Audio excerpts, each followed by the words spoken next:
میں نے کرایہ دیا وہ 55 روپیز 55 روپے تھا اور سہولت یہ تھی کہ مطلب اے سی تھا, ایئر کنڈیشن تھی بس, پلس یہ کہ ایک تو سیفٹی اچھی تھی. حالیہ برسوں میں پاکستان کھاد کے شعبے میں پیش رفت کا خواہاں ہے.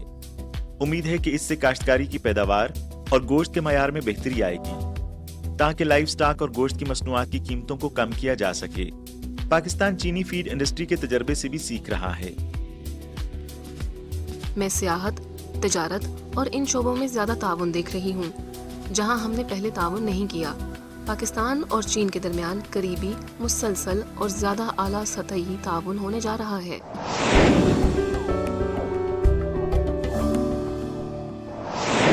محترم ناظرین السلام علیکم. پروگرام پاک چائنا ایکسپریس میں خوش آمدید. میں ہوں آپ کی میزبان Nasreen.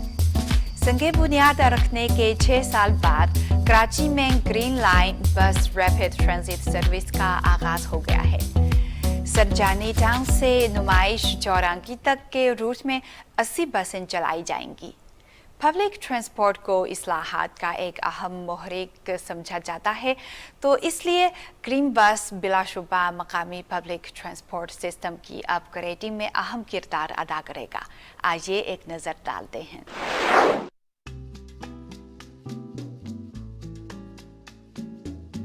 Green line bus service مکمل طور پر فعال ہونے کے ساتھ ہی کراچی والوں کے لیے ماس ٹرانزٹ کی ایک نئی اور نادیدہ دنیا کھل گئی ہے.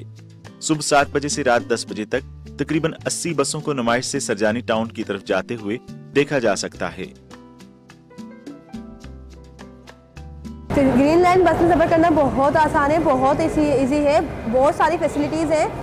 ہر مطلب اسٹیشنز پہ سیکورٹی گارڈ کھڑے ہوئے ہیں. آپ بالکل آسانی سے جا سکتے ہیں, آپ سفر کر سکتے ہیں. بہت مزہ آتا ہے. یہ سر ہم تو بورڈ آفس سے کبھی جاتے سرجانی تک اور کبھی آتے ہیں یہاں نمائش تک. تو نمائش میں کیونکہ ہم شہر میں کاروبار ہوتے ہیں تو آنا جانا یہ ٹریفک کی وجہ سے بڑے مسائل ہیں. تو اس میں بڑے آسانی سے مطلب ہے ہم جو فکس ٹائم ہے اسی میں پہنچتے ہیں اور فکس ٹائم پہ ہم جب پہنچ جاتے ہیں تو ہم اپنے ساری چیزیں جو ہے نا وہ ٹائم پہ جو ہے نا وہ کر سکتے ہیں. اور it was a very great experience. Like میں حیدری کے اسٹیشن سے بیٹھا ہوں اور منیمم 15 to 20 منٹس میں نمائش چورنگی آ گیا ہوں. اگر میں گاڑی میں سفر کرتا تو it hardly takes about 1 hour, 1 گھنٹہ لگتا کہ میں یہاں تک پہنچوں. تو I just save 40 minutes of my precious 40 minute. تو مجھے تو بہت اچھا لگا یہ. داخلی دروازے کے اندر داخل ہوتے ہوئے آپ اپنے آپ کو نیچے کی طرف 2 سطحی تہخانے کی طرف جاتے ہوئے پائیں گے. پہلی سطح میں ٹکٹنگ ایریا ہے. اب آپ ٹکٹ 2 طریقوں سے حاصل کر سکتے ہیں, جن میں سے ایک ٹکٹنگ بوتھ پر جا کر ٹکٹ کے حصول کے لیے 55 روپے ادا کریں. چاہے آپ آگے اسٹیشن پر اتر جائیں یا تمام 22 اسٹیشنوں پر سفر جاری رکھیں.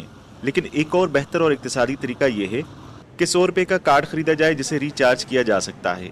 جیسے ہی آپ اترنے کے لیے کسی اسٹیشن پر پہنچیں گے وہاں کی مشینیں آپ کے سفر کے کلومیٹر کے حساب سے آپ کا کرایہ کاٹ لیں گی.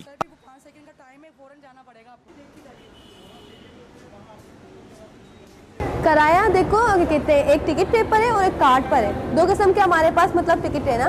تو ایک میں ٹکٹ پہ یہ ہوتا ہے کہ ہم فرسٹ اسٹیشن سے لاسٹ پہ اتریں گے, فرسٹ سے لے کے سیکنڈ پہ اتریں گے, ہمارے 55 لگتے ہیں. کارڈ ہمارے لیے زیادہ بینیفٹ ہے. اگر ہم کارڈ پرچیز کریں گے تو اس میں ڈسٹینس بیس پہ ہمارے فیئر بنیں گے. پر 2 کلومیٹر کے بعد 5 روپے ایڈ ہو جاتے ہیں. اور ابھی نمائش سے ہم لسبلا جائیں گے تو 2 کلومیٹر ہے, وہاں پہ 15 ہوں گے, اس سے آگے ہمارے 5 روپے ایڈ ہو جائیں گے. کرایہ تو 55 روپے لیتے ہیں, ہم سے 55 روپے لیتے ہیں. اور اس میں ابھی جو چیزیں یہ بھی 55 روپے کوئی نہیں, جب ہم آتے ہیں تو 200 300 روپے ہم سے رکشہ لیتے تھے. اور ٹریفک میں بھی جو خواری تھی, جو ہم ٹریفک میں پھنستے تھے, وہ الگ بات ہے سر. جو میں نے کرایہ دیا وہ 55 روپیز 55 روپے تھا. اور سہولت یہ تھی کہ مطلب اے سی تھا, ایئر کنڈیشن تھی بس. پلس یہ کہ ایک تو سیفٹی اچھی, پلس دوسری یہ کہ کلیننس بہت تھی اس میں بس میں. جو ہم کراچی کی بس میں ہارڈلی دیکھتے ہیں, اگر کوئی دوسری بس دیکھے تو کلیننس اور جو مینجمنٹ ہے, it was too fantastic for می.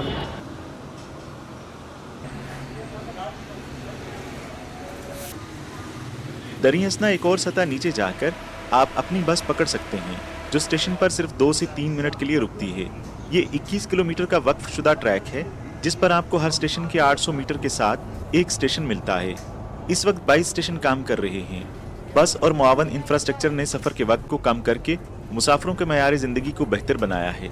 इसके अलावा ग्रीन लाइन बस ने एक सब्ज माहौल भी फ्राहम किया है, क्योंकि ये हाइब्रिड बसें हैं जो ईंधन के साथ साथ बिजली पर भी चलती हैं और बहुत कम कार्बन मोनोऑक्साइड का अखराज करती हैं।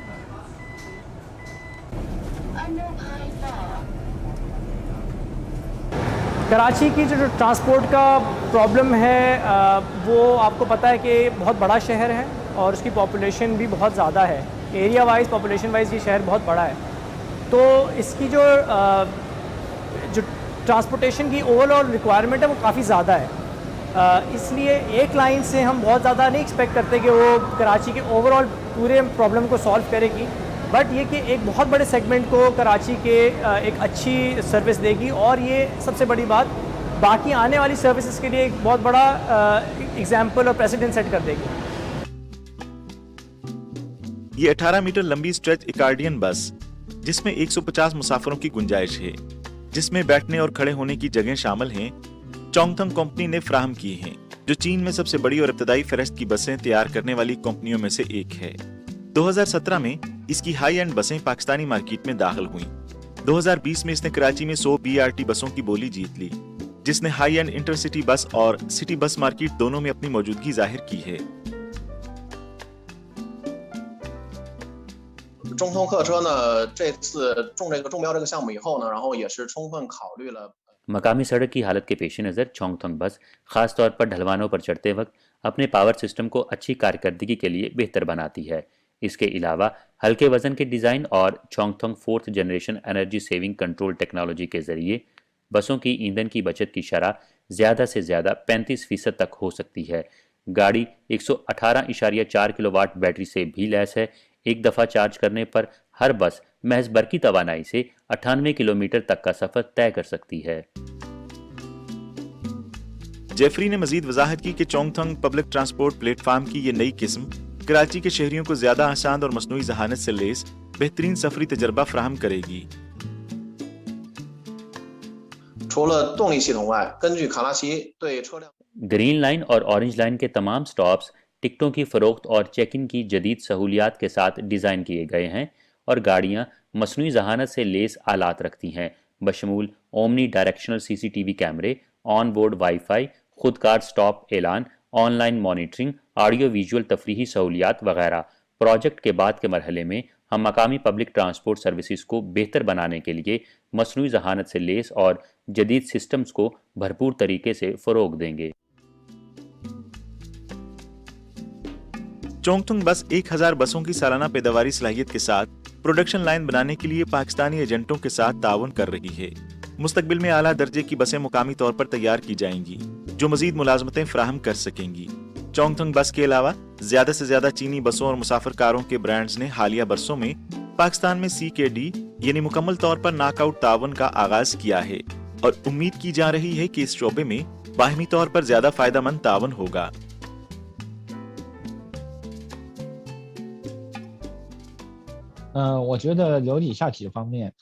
मेरे ख्याल में सबसे पहले चीनी कंपनियां ऑटो पार्ट्स की पैदावार और मुआवन निज़ाम को पाकिस्तान मुंतकिल करने के लिए पाकिस्तान में असम्बलिंग प्लांट्स लगा सकती हैं। ऑटो पार्ट्स की पैदावार जैसे रबड़ के पुर्जाजात, टायर आला टेक्नोलॉजी पर इन्हिसार नहीं करते, बल्कि ये मेहनत तलब हैं। इस तरह ये सनत बुनियादी सनती तरतीब बनाने में मदद कर सकती है। दूसरा, अब कुछ चीनी नई एनर्जी गाड़ियाँ बनाने वाली कंपनियाँ पाकिस्तानी मार्केट में दाखिल होने लगी हैं, ख़ास तौर पर पब्लिक ट्रांसपोर्ट के शोबे में। इससे ज़ाहिर होता है कि दोनों ममालिक नई तवानाई की गाड़ियों के शोबे में ताउन कर रहे हैं और पब्लिक चार्जिंग इंफ्रास्ट्रक्चर को बेहतर बना रहे हैं। आखिर में हम पेशा वराना तरबियत के ज़रिए मज़ीद पेशा वराना सलाहियतों को परवान चढ़ाने की उम्मीद करते हैं, चाहे वो फैक्ट्री में असम्बलिंग हो या मार्केट में गाड़ियों की देखभाल।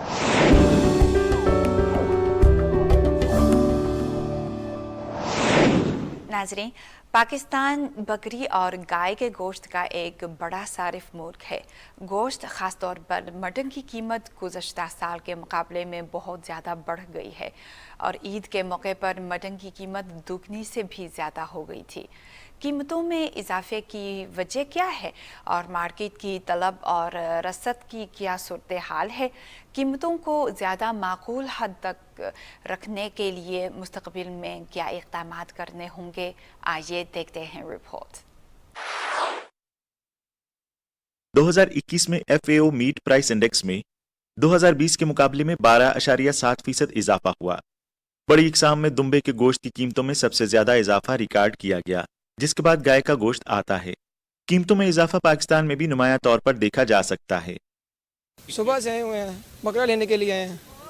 महंगाई बहुत है और जो भी हम पसंद करते हैं, कभी 90 लाख, 1 लाख 20, 1 लाख 30, इससे कम नहीं आ रहे। हमने बकरा पसंद किया है 65 का, उसका 90 से नीचे ही नहीं आ रहा वो। और पिछली मरतबा भी किया था हमने 55 का लिया था, इस मरतबा वही बकरा 1.5 लाख, 1 लाख 60 का है। पिछली मरतबा से बहुत ज़्यादा रेट है इस मरतबा। अब हमें 4 से 5 घंटे हो गए इधर आए हुए, लेकिन रेट नहीं बन रहा। 1.80, 2.50, 1.80, 2.50, इससे ऊपर रेट नहीं है इनका। और जानवर वही हम पिछली दफ़ा जब लेकर गए हैं, वो लेकर गए 80 में, 90 में, लाख में, और वो जो लाख में लेकर गए वो इस मरतबा 2-2.5 से कम नहीं मिल रहा। 4-5 घंटे में हो गए इधर खपते हुए। जब हमने लाहौर की एक मवेशी मंडी में फिल्म बंदी की तो हमें यही रुझान देखने को मिला। हमें बताया गया कि दुम्बे, गाय और ऊंट के गोश्त की कीमतें बढ़ गई हैं। चूंकि बहुत से लोग आ और जा रहे थे, इसीलिए मार्केट में काम करने वाले बाकायदगी से उस जगह को जरासीम से पाक कर रहे थे। ईद के त्यौहार के मौके पर कुछ बाजारों को कुर्बानी के जानवरों की मंडियों में तब्दील कर दिया गया और वहां कीमतों में तेजी से इजाफा हुआ। कोविड-19 की शदीद वबा की वजह से कुछ फरोख्त कुनिंदगान ने ऑनलाइन फरोख्त शुरू करने का इंतखाब किया है। तो उनका ये होता है कि इससे माल का थोड़ा सा फ़र्क पड़ा है कि कोविड की वजह से हमारा जो है ना माल ज़्यादा बिक रहा है ऑनलाइन, बजाय क्या है हमारे सेल पॉइंट पे लोग आकर ख़रीदें, वो ऑनलाइन ही ख़रीद रहे हैं। रेट फ़िक्स हो जाता है, हम 900 रुपये पर केजी या 950 रुपये। ऑनलाइन बुकिंग में ये है कि आपके जो इंजीनियर, सॉफ्टवेयर इंजीनियर हैं, स्टूडेंट हैं या जिस फील्ड से भी वो ताल्लुक़ रखते हैं, वो हमसे आकर ऑनलाइन जानवर ख़रीद लेते हैं, आगे उसको वो सेल करते हैं जाकर मिनिमम थोड़े से प्रॉफिट पे। एक तो कोविड की वजह से भी लोग बच जाते हैं, बजाय कि मंडियों में चक्कर लगाएं, उधर से जानवर ख़रीदें, बच्चों को साथ लेकर नहीं जा सकते। ऑनलाइन ये होता है कि आप अपना जानवर देख भी सकते हैं, उधर से आपके घर पे डिलीवर हो सकता है और ये आसानी उनके लिए हो जाती है। हालिया बरसों में पाकिस्तान खाद के शोबे में पेशरफ्त का ख्वाहां है। उम्मीद है कि इससे काश्तकारी की पैदावार और गोश्त के मयार में बेहतरी आएगी, ताकि लाइव स्टॉक और गोश्त की मसनूआत की कीमतों को कम किया जा सके। पाकिस्तान चीनी फीड इंडस्ट्री के तजर्बे से भी सीख रहा है। पाकिस्तान में तकरीबन चारा जात के हवाले से 35 से 40% जो है वो कमी है, और इसी तरह जो जानवर की हम कहते हैं कि मुतवाज़न खुराक, तो उसके अंदर भी तकरीबन 20 से लेके 40% तक जो उसके मुख्तलिफ इंडिकेटर्स हैं, जैसे कि ड्राई मैटर है, क्रूड प्रोटीन है या एनर्जी है, तो उस हवाले से 20 से 40% की कमी पाई जाती है। लेकिन उम्मीद है कि इंशाअल्लाह तहकीक के ज़रिए और तोसी प्रोग्रामों के ज़रिए हम बहुत जल्द इस कमी को पूरा कर लेंगे। और मौजूदा गवर्नमेंट और जो मौजूदा हमारी PRC की मैनेजमेंट है, चेयरमैन साहब हैं, उनका इसकी तरफ एक ख़ास तवज्जो है कि हमने अपने जानवरों की जहाँ नस्ल को बेहतर बनाना है और उसके साथ साथ उसकी जो ग़ज़ाई कमी है उसको भी पूरा करना है। 说句实话来讲呢，它的这个营养又特别高。 सच्ची बात तो ये है कि साइलेज कॉर्न आला पैदावार के साथ ग़ज़ाइयत से भरपूर होती है, इसलिए इसे मटन के लिए भेड़ों, बीफ के लिए मवेशियों और दूध वाली गायों के लिए खुराक के तौर पर इस्तेमाल करने से इनकी लागत कम हो सकती है और इससे लाइव स्टॉक इंडस्ट्री को बेहतर मयार की मसनूआत तैयार करने में मदद मिल सकती है। 现在呢，其实我们在做的一项技术呢， अब हम एक तहकीक कर रहे हैं। निशास्ता और फाइबर के अलावा साइलेज कॉर्न में प्रोटीन भी होती है। हम इस पर तहकीक कर रहे हैं कि इसके प्रोटीन मवाद को कैसे बढ़ाया जाए। इसके अलावा हम साइलेज मकई की पैदावार को बढ़ाने के लिए कोशिशें कर रहे हैं। हम अपने टेस्ट में कामयाब होने वाले हैं। हम इसे 1 या 2 साल में लागू करने की उम्मीद करते हैं ताकि हम मवेशियों की पैदावार में इजाफा कर सकें और इसके साथ ही बैक वक्त कम कीमत के साथ बहुत अच्छी क्वालिटी हासिल कर सकें। फीड की किल्लत और मयार मसाइल को हल करने के अलावा अगर लाइव स्टॉक में बीमारियों की शरह को कम से कम किया जाए तो इससे लाइव स्टॉक की पैदावार को बेहतर बनाने में मदद मिलेगी और पाकिस्तान में बेहतर मयार की मसनूआत तैयार की जाएंगी। पाँव और मुंह की बीमारी आलमी सतह पर मवेशियों की एक बड़ी बीमारी रही है। पाकिस्तान अपने इंतजाम को मजीद मजबूत कर रहा है और इसके बारे में जानने के लिए पेशावर अफराद का एक ग्रुप चीन भेज रहा है। सफाई सुथराई के लिए हमने 32 स्वीपर रखे हुए हैं जो कि राउंड की क्लाक 3 शिफ्टों में काम करते हैं और उनको बाकायदा डिटर्जेंट, लिक्विड डिटर्जेंट देते हैं। वो जो उसकी सफाई जो है उसकी वो स्मेल वगैरह जो हर चीज़ ख़त्म करके रखते हैं। और हमने फ्यूमिगेशन के लिए एक कंपनी को हायर किया हुआ है जो यहाँ पे फ्यूमिगेट करती है और यहाँ पे मच्छर और मक्खी वगैरह आपको कहीं नज़र नहीं आएगी इन द स्लॉटर हाउस। तरबियत का बुनियादी मकसद तरक्की पजीर ममालिक जैसे पाकिस्तान, ईरान और कुवैत को कुछ अमली और तकनीकी तरबियत देना है, जैसे पाँव और मुंह की बीमारी और पागल गाय की बीमारी है। ये इन्फेक्शन की बीमारियां हैं। अगर लिस्ट ए के जानवरों में ये इन्फेक्शन पाया जाए तो आम तौर पर इन्फेक्शन से मुतासिर और उनके कांटेक्ट में आने वाले जानवरों को मारने की पॉलिसी इस्तेमाल की जाती है। पूरी दुनिया में यही एक हल है। मारने के बाद एक मुश्तबा मकाम को मरकज़ के तौर पर लिया जाएगा। मुख्तलिफ इक़दामात जैसे मारना, लाजमी वैक्सीनेशन, हत्ता के लॉकडाउन 3 किलोमीटर के रेडियस पर, 5 किलोमीटर के रेडियस पर और 10 किलोमीटर के रेडियस वाले इलाकों में बिल तरतीब अपनाया जाएगा। एक बार जब इस किस्म की इन्फेक्शन वाली बीमारी वाक़े हो जाए तो बातचीत की कोई गुंजाइश नहीं रहती, किसी को अंदर जाने की इजाज़त नहीं होती। तमाम ममालिक ज़ूनोटिक यानी जानवरों से फैलने वाली बीमारियों पर सख्ती से काबू पाते हैं। हम मवेशियों और भेड़ों या बकरियों को एक तहकीकी ग्रुप में डालते हैं क्योंकि वो बहुत मिलते जुलते हैं। भेड़ या बकरी को वो बीमारी लाहक होगी जो मवेशियों को होती है और इसके बरअक्स भी। तमाम ज़ूनोटिक अमराज से ताल्लुक़ रखते हैं। पाँव और मुंह की बीमारी एक इन्फेक्शन वाली बीमारी है जिसका इलाज नहीं है। इस पर काबू पाने का वाहिद तरीका इसे लाहक होने से रोकना है और वैक्सीनेशन एक मौसर जरिया है।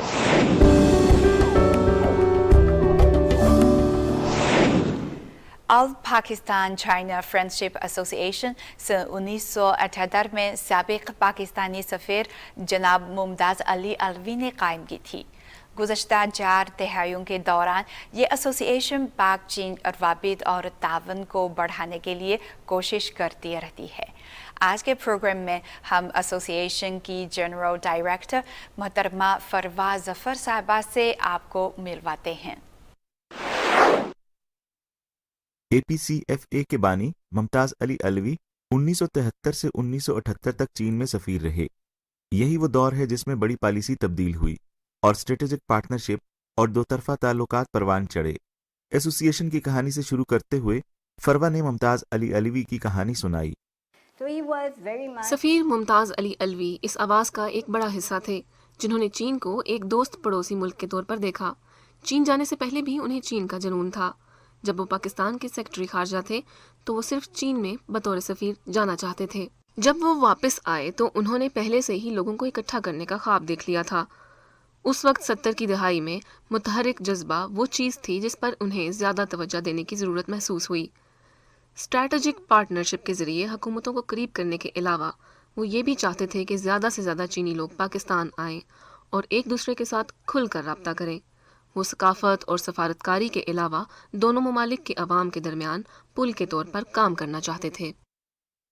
1984 के करीब मुमताज़ अली अलवी की वफ़ात के बाद बानी मेम्बरान ने एसोसिएशन को चलाना जारी रखा और उन्होंने एक तवील सफ़र तय किया। इन दहाइयों के दौरान एसोसिएशन ने चीन पाकिस्तान दोस्ती को बढ़ाने में अहम किरदार अदा किया। شروع میں ہم نے ثقافتی سرگرمیوں پر زیادہ توجہ دی. ہمارے پاس 1978 میں ٹیکنالوجی نہیں تھی، اس لیے مطلوبہ سرگرمیوں کو پورا کرنے پر کچھ حدود تھیں. سفارت خانے کے بھرپور تعاون سے کھیلوں کے بہت سی سرگرمیاں اور تبادلے منعقد ہوئے. ہم نے محسوس کیا کہ کھیل لوگوں کو اکٹھا کر سکتے ہیں. ہم نے چائنیز ایمبیسی میں فٹ بال میچ کروایا، جو کہ دیگر اداروں کے ایسا کرنے سے بہت پہلے تھا. ہم علمبردار انجمنوں میں سے ایک بن گئے. جہاں تک میں جانتی ہوں APCFA پہلی عوامی سطح کی انجمن تھی اور یہ قومی سطح پر بھی ہے. اس کی صرف اسلام آباد میں ہی نہیں بلکہ دوسرے صوبوں میں بھی شاخیں ہیں، جو کہ اس زمانے میں ایک اچھی بات تھی. اس وقت سے لے کر اب تک ایسوسی ایشن نے بہت ساری سرگرمیاں کیں، جن میں چینی سفارت خانے کے ساتھ جشن، یادگاری تقریب اور بیجنگ میں پاکستانی سفارت خانے کے ساتھ چینی تقریبات پر توجہ مرکوز کی گئی. دھیرے دھیرے ہم نے مزید تبادلے کیے اور ثقافتی تعاون کے معاہدوں پر دستخط کیے تاکہ بہت سی دوسری چیزیں ہو سکیں، جس سے ایسوسی ایشن کو بڑھنے کا موقع ملا. لیکن اب جیسے جیسے پاکستان اور چین کے تعلقات مزید قریب ہو رہے ہیں، ٹیکنالوجی میں بہتری آئی ہے اور سفر کرنا بہت آسان ہے. PIA پہلی بین الاقوامی ایئر لائن تھی جو چین میں اتری تھی، اور یہ ایک بہت بڑا واقعہ تھا. اس لیے ہم بہت آگے بڑھ گئے. سیاحت بھی ایک اور اہم شعبہ ہے جس پر ہم بات چیت کر رہے ہیں. دیکھتے ہیں یہ سلسلہ کہاں تک جاتا ہے. پاک چین دوستی کی 70ویں سالگرہ منانے کے لیے APCFA پہلی بار ایک ثقافتی وفد کو لے کر بیجنگ گیا.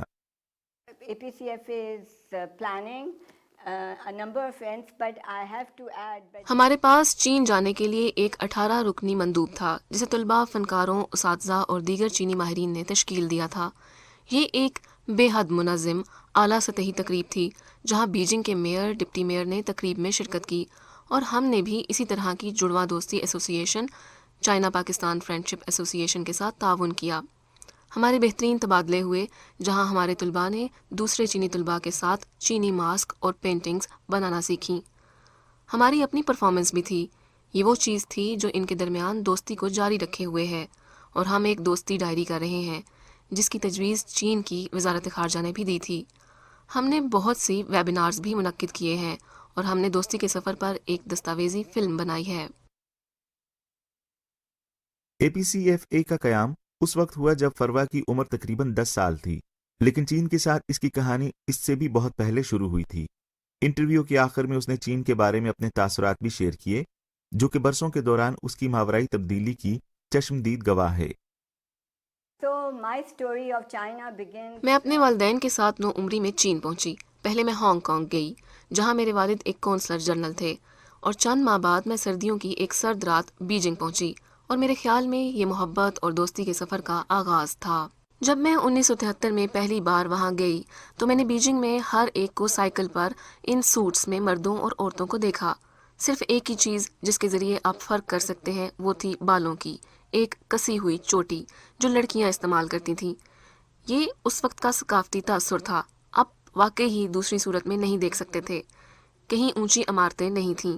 بعد میں نے وہاں کا دورہ اس لیے کیا کیونکہ میرا بھائی ایک بینک میں کام کر رہا تھا اور وہ 11 سال سے چین میں مقیم تھا، اور میں نے 70 کی دہائی کے اوائل سے 90 کی دہائی تک یہ تبدیلیاں دیکھیں کہ اس کا دفتر ایک کثیر المنزلہ عمارت میں تھا جو 60 منزلہ تھی. پہلے 20 منزلیں ہوٹل، پھر دفاتر اور پھر رہائش گاہیں تھیں. میرا مطلب ہے کہ میں نے لوگوں کو اس طرح بدلتے دیکھا. سب کچھ ایک ویژن اور منصوبہ بندی کے ساتھ ہوا. یہ خود سے نہیں ہوا ہے. اس لیے میرے خیال میں ترقی کا کلیدی عنصر لوگوں پر توجہ مرکوز کرنا تھا تاکہ لوگوں کو غربت سے نکالا جا سکے. ہمارے ملک کے لیے یہ بہت موزوں ہے کہ وہ چین کے تجربات سے لوگوں کو غربت سے نکالنے اور دیہی علاقوں کو مزید ترقی دینے اور صنعت کاری کے لیے سیکھے. ہمیں مزید فراوانی، سرمایہ کاری اور نوکریاں پیدا کرنے کی ضرورت ہے، اور پھر GDP بڑھے گا اور آپ لوگوں کا معیار زندگی بلند کریں گے. چین اب 14واں 5 سالہ منصوبہ شروع کر رہا ہے.